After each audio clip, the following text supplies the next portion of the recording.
kormeerkan ay saaka ku tageen wasiir ku-xigeenka wasaaradda caafimaadka jamhuuriyadda Soomaaliland iyo barasaabka gobolka Awdal deegaanka Quljeed ayaa waxay kormeer ku soo mareen guud ahaan xaaladda nabadgelyo ee deegaanka Quljeed sidoo kalena waxay kormeer ku tageen goobo caafimaad oo deegaankaasi ku yaala barasaabka iyo wasiir ku-xigeenka ayaa waxay halkaasi geeyeen hawlwadeenno caafimaad oo halkaasi u joogi doona muddo si caafimaadka dadka deegaankaasi ay kor ugu qaadeen sidoo kalena waxay geeyeen wafdi heer sare oo ka yimid qaaradda Yurub isla mar ahaantaasina kormeer indhaindhayna ku soo marayay degmada Quljeed ugu horeyntii ayaa waxa halkaasi ka hadlay wasiir ku-xigeenka wasaaradda caafimaadka jamhuuriyadda Soomaaliland Xasan Daahir Dhimbil waa kan isagoo arrimahaasi ka hadlay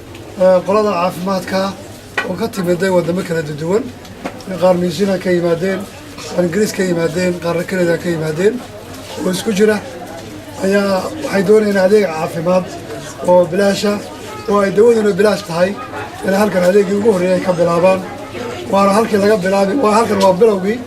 waxa wadanka oo dhan way mari doonaan Soomaaliland intiisa badan gobol walba way mari doonaan maadaama ay mari doonaan waxaan door bidneen halka ka bilowno waxaad nasiib u heshay markaa dadkii degmada Quljeed inaad noqotaan meeshii ugu horeysay ee laga bilaabo haddii la inaga bilaabana waxaan naga codsanaynaa horta haddii ay dadku bataan oo aan maanta damayn kari weyne berrina waan idin soo noqonaynaa maadaama maanta markii ugu horreysay guddoomiyaha gobolka yimideen ay tahay waxaan filayaa in hawlo badan oo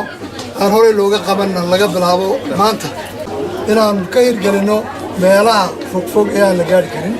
hay'adda magaceeda waxaa la yidhaahaa Torobodok barasaabka gobolka Awdal mudane Maxamuud Cali Saleebaan Ramaax oo safarkan isaguna ku wehelinayay ayaa guud ahaanba dadka deegaanka ku adkeeyay inay ilaaliyaan nabadgelyada deegaankaasi Quljeed in si adaab leh iyo akhlaaq leh aan uga faa'iideysano dhaqaatiirtan inoogu timi gurigeena laftigiisii oo raba inay fuliyaan hawlo caafimaad inay ka fuliyaan halkan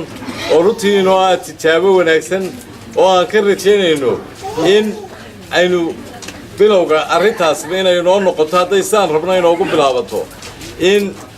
ay ilaa iyo dhakhtarkiisa aynu u dhisan lahayn ambalaaskiisa aynu u heli lahayn inay meeshu iskaga filaato caafimaadkii waa bilaa ambalaas gobolka dhan waxa yaala hal ambalaas baa yaala haddaan laba ambalaas soo helay laakiin waxaanu rafkaanu idiin maraynin kan ugu horreeya waa siin lahaa mid ciidankii qarankaa qaatay hal mid baan hayaa weli gurigaygu yaalla wasaaradda kuma wareejin istaanbay buu noo ahaa intii 18 May hadduu yahay imika kii 4-wheel drive-ka ah waayo degmadani waxay u baahan tahay mid 4-wheel drive waan la soconaa baahida caaqilku ka hadlinaya anugu degmada ka yimi ee asalkaygii ka soo jeeda waa degmo buuraley oo halkan oo kala ah degmada Quljeed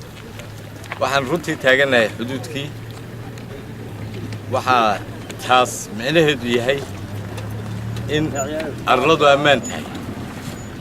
hadii jaraalo waxaan leeyahay xanta naga daaya bariga ka imanaysa iyo wararka aan jirin ee beenta ee halka laftigeeda la isku xanto sabab barasaabku tilmaamay waxaan taaganahay xuduudii u dhaxaysa Soomaaliland iyo Itoobiya waxaan Soomaaliland ugu baaqaynay inta joogtaba ama inta la maqlaysa inuu ku nabad yahay inaan dhibaato jirin dadka deegaanka oo aan wareysanay ama magaalada dhex joognay noo sheegay inuu ku nabad yahay wax dhibaatayna jirin isku soo wada duub oo safarkan ay mas'uuliyiintu ku tageen degmada Quljeed ee ka tirsan gobolka Awdal ayaa waxa uu ku soo dhamaaday jawi heer sare Sucaad Jaamac Qalile magaalada Boorama.